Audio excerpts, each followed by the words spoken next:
The world, পৃথিবীর সবচেয়ে দুর্নীতিতে চ্যাম্পিয়ন হওয়া দেশ হচ্ছে বাংলাদেশ। সুযোগ পেলেই খায়, ঠিক না? মূলের কারণ কি?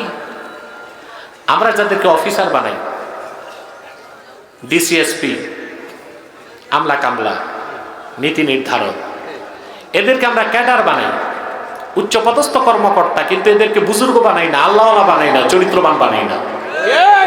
এটা সমস্যা, ঠিক না? শিক্ষা ব্যবস্থার মাধ্যমে প্রাইমারি থেকে বিশ্ববিদ্যালয় পর্যন্ত সকল ডিপার্টমেন্টে যদি কোরআন হাদিসের দ্বীনি শিক্ষা বাধ্যতামূলক করে দেওয়া হতো, একদিকে আমরা পেতাম অত্যন্ত দায়িত্বশীল টিএনও, ইউএনও, ওসি, ম্যাজিস্ট্রেট, উকিল, ম্যাজিস্ট্রেট, ব্যারিস্টার, আমলা কামলা, সচিব, আরেকদিকে পেতাম চরিত্রবান এবং বুজুর্গ ব্যক্তি। দুর্নীতি দমন করতে এখন দুদক আছে। কি আছে? অফিসাররা ভয়তে থাকে দুদক কমিশনার কখন এসে মামলা দেয়। কিন্তু ঈমান আনার পর যার অন্তরে আল্লাহর জিকির থাকবে, ওয়া যাকারা আসমা রাব্বি, রবের স্মরণ থাকবে, ওই লোকটা জানে তার দুই কাঁধে আল্লাহর পক্ষ থেকে দুইজন কমিশনার বসে আছে। নাম কি? কিরামান কাতিবিন। ওই লোকটা সুদ খাবে? কথা বলে না। ঘুষ খাবে? বাঙালি গরিবের টাকা শোষণ করে বেগম পাড়ায় পাচার করবে? কত টাকা পাচার করছে ওরা? প্রায় 2 লক্ষ কোটি টাকা, প্রায় 2 লক্ষ কোটি টাকা। বর্তমান সরকার আমাদেরকে আশ্বাস দিচ্ছে টাকা ফেরত আনবে। আব্বাসী সব কথাই তো প্রমাণ পাইছেন, ডায়েরিতে লিখে রাখেন, একটা টাকাও বাংলাদেশে ফেরত আনা যাবে না। কারণ ছোট চোরেরা পাঠাইছে বড় চোরের কাছে। বড় চোর কখনো টাকা ফেরত দিবে না। আইনের মায়ের পেছে এই সব টাকা ওরা গিলে খাবে। তা আমরা টাকা ফেরত চাই না। দেশ স্বাধীনের পর থেকে যারাই দুর্নীতির মাধ্যমে গরিব মেহনতি বাঙালি জনতার পয়সা শোষণ করে বিদেশে পাচার করেছে, তাদের প্রত্যেককে প্রকাশ্য আদালত প্রতিষ্ঠা করে শরিয়া আইনে চোর হিসেবে তাদের হাতগুলো কেটে দিতে হবে। এই একটা বিচার চাই। টাকা লাগবে না, টাকা লাগবে না ইউনূস সাহেব, এই টাকা আপনি ফেরত আনতে পারবেন না। 16 বছর যারা চুরি করেছে, 16 বছর যারা দুর্নীতি করেছে, তাদের অধিকাংশই কারাগারে আছে। সাক্ষী প্রমাণ উপস্থিত করে হাত কেটে দাও, চোরের শাস্তি কার্যকর করে দাও, বাংলাদেশ দুর্নীতি মুক্ত হয়ে যাবে। 100% গ্যারান্টি দিচ্ছি আমি। এটা তো করবে না, করবে? আল্লাহর হুকুম হচ্ছে চোরের হাত কাটো। চোর 2 প্রকার, একটা অভাব চোর, একটা স্বভাব চোর। লোটা চোর, মোবাইল চোর, জোতা চোর, এগুলো হচ্ছে অভাব চোর। এদের হাত কাটা যাবে না। শরীয়তের হুকুম আছে, যদি ক্ষুধার যন্ত্রণায় চুরি করে, ওকে হদ না, ওকে তাজির। কি করতে হবে? পানিশমেন্ট। বিচারক একটা রায় দিয়ে, যদি তার চুরির পরিমাণ 10 দিরহামের কম হয়। তা আমাদের দেশে যারা চুরি করছে ওরা কি অভাব চোর না স্বভাব চোর? ওদের শাস্তি কি? আস-সারিকু ওয়াস-সারিকাতু ফাকতাউ আইদিয়াহুমা। চোর পুরুষ হোক, মহিলা হোক, চোর হোক, চুন্নি হোক, আপনারা বুঝে গেছেন। আল্লাহর কোরআনের আয়াতের ব্যাখ্যা আমি কি বলতে চাচ্ছি? চোর হোক, সুন্নি হোক, হাত কেটে দাও। আমরা টাকা ফেরত চাই না, আমরা জানি এটা আসবে না। চোর গুলোর বিচার হোক, তাতে আমাদের কলিজা ঠান্ডা হয়ে যাবে। কি বলেন মুসলমান ভাইরা? এটা চান আপনারা?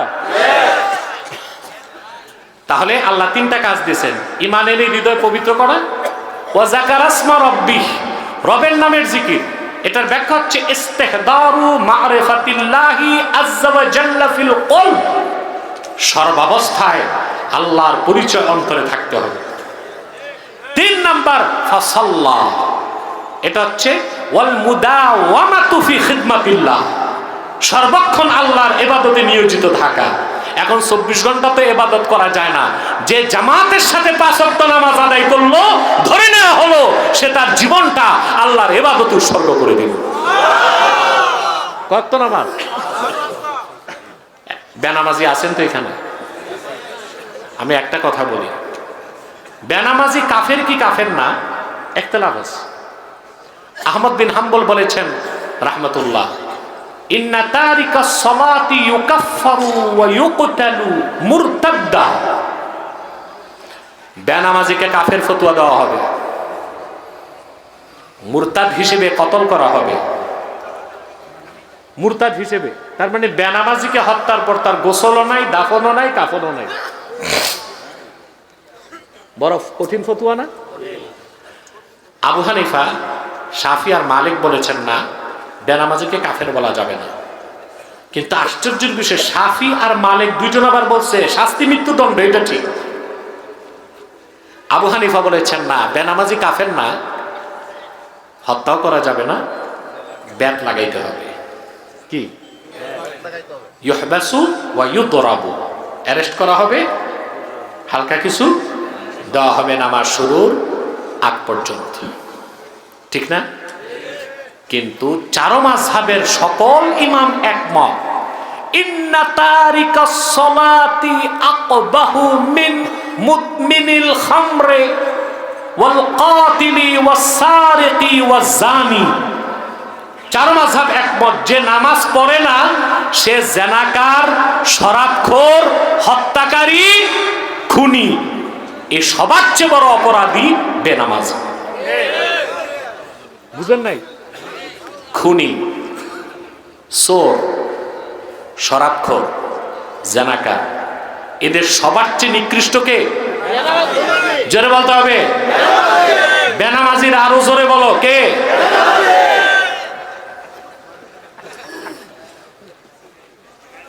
তা নামাজ ছাড়া যাবে? সফলতার জন্য 5 ওয়াক্ত নামাজ পড়তে হবে। আমরা কি ওয়াদা করতে পারি? যারা নামাজ পড়ি না ওয়াদা করতে পারি? হাত তুলে দেখান আল্লাহকে, ইয়া আল্লাহ, আজ হতে 1 ওয়াক্ত নামাজ তরক করব না। যদি শয়তানের প্ররোচনায় নামাজ ছুটে যায়, তাৎক্ষণিক তওবা করে কাজা হিসেবে নামাজ আদায় করব। এরপর আল্লাহ তাআলা বলেন, বাল তুসিরুনাল হায়াতাদ দুনিয়া ওয়াল আখিরাতু খায়রুন ওয়া আবকা। পৃথিবীর মানুষেরা তোমরা বরং দুনিয়ার জীবনকে প্রাধান্য দিচ্ছ, অথচ আখিরাতটাই উত্তম এবং স্থায়ী। বলেন সুবহানাল্লাহ। এর মানে কি আমরা যারা মুমিন মুসলমান, আলেম ওলামা, পীর মাশায়েখ দুনিয়া বাদ দিয়া দিব নাকি? না, আমরা দুনিয়াকে গ্রহণ করব, আখিরাতকে প্রাধান্য দিব। আর কাফের মুশরিক বিপরীত, তারা আখিরাতকে বাদ দেয়, দুনিয়াকে প্রাধান্য দেয়। আল্লাহ তাদের ব্যাপারে বলেন, الذين يستحبون الحياة الدنيا على الآخرة ويصدون عن سبيل الله ويبغونها عوجا أولئك في ضلال بعيد। যারা মুসলিম কাফের, তারা সব সময় দুনিয়ার আখিরাতের উপর দুনিয়াকে প্রাধান্য দেয়। এখন একটু রাজনীতির আলাপ করতে হয়,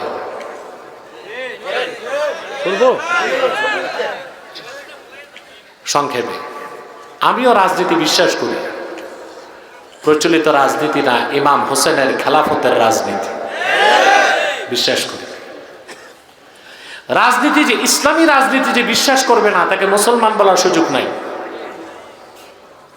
সমস্ত ইমাম একমত, সিয়াসাতুল ইসলামিয়া জুজউল ইসলাম আল্লাযী লা ইয়াতাজাজ্জালু। ইসলামী রাজনীতি ইসলামের অংশ, ইসলাম থেকে ইসলামী রাজনীতিকে আলাদা করার সুযোগ নাই। অথচ আমাদের দেশে একদল বুদ্ধিজীবী আছে যারা ইসলামী রাজনীতির কথা বললেই বলে এটা তো পলিটিক্যাল ইসলাম, বলে না?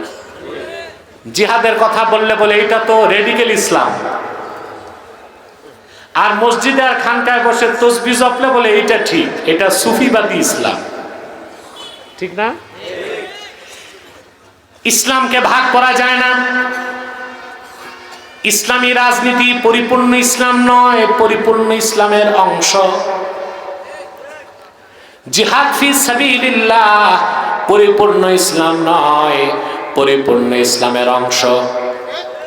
তরিকত, তাসাউফ, ইলমে মারিফাত পরিপূর্ণ ইসলাম নয়, পরিপূর্ণ ইসলামের অংশ। তাহলে প্রতিটা মুসলমান কোরআন সুন্নাহর রাজনীতি বিশ্বাস করবে, সবাইকে বিশ্বাস করা ফরজ, আর কেউ কেউ করবে সেটা ফরজে কিফায়া। ঠিক না? এখন যারা কোরআন হাদিসের রাজনীতি বিশ্বাস করি আমরা, আর যারা সকল পলিটিশিয়ান প্রচলিত রাজনীতি করে, ওদের ক্ষেত্রে মৌলিক পার্থক্য হচ্ছে আমরা বিশ্বাস করি যে আমাদের রাজনীতি হবে আখিরাতমুখী। ঠিক না? আমরা বিশ্বাস করি সার্বভৌমত্বের মালিক আল্লাহ। আর যারা প্রচলিত রাজনীতি করে তাদের বিশ্বাস যে না, তারা সেকুলারিস্ট। সেকুলারিস্ট মানে ইহজাগতিক, অর্থাৎ রাজনীতির শুরু শেষ উদ্দেশ্যই হলো দুনিয়া। এরা হচ্ছে সেকুলারিস্ট, এরা হচ্ছে ইহজাগতিক। এদের বিশ্বাস হচ্ছে সার্বভৌমত্বের মালিক জনগণ। এটা একটা শিরকি আকীদা। সার্বভৌমত্বের মালিক কে? জনগণ সার্বভৌমত্বের মালিক। এই বিশ্বাস যদি কারো থাকে, তার রাজনীতি হবে শিরক, তার গন্তব্য হবে জাহান্নাম। অপরদিকে কারো যদি বিশ্বাস হয় ইনিল হুকমু ইল্লা লিল্লাহ, সার্বভৌমত্বের মালিক আমার আল্লাহ, আর তার রাজনীতি যদি হয় সুন্নত তরিকায়, তার রাজনীতিটা ইবাদত হয়ে যাবে, তার রাজনীতির কারণে সে জান্নাতে যাবে। আর কোনটা করবেন? ইসলামের রাজনীতি নাকি এই বর্তমান রাজনীতি? যদি আপনি এখন বলা হচ্ছে রিকনস্ট্রাকশন অফ কনস্টিটিউশন, সংবিধান চেঞ্জ করা হবে, বলতেছে না?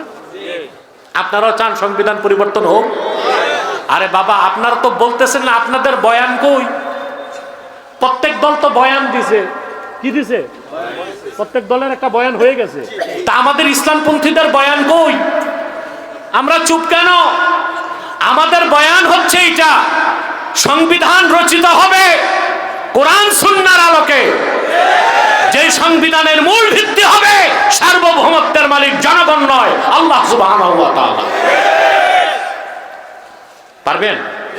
আমাদের সব কাজ হবে আখিরাতমুখী। এই জন্য আল্লাহ বলেছেন তোমরা দুনিয়াকে প্রাধান্য দিচ্ছ, কাফিরদেরকে বলেছেন আখিরাতের উপর। আমরা মুমিনরা আখিরাতকে প্রাধান্য দিব দুনিয়ার উপর।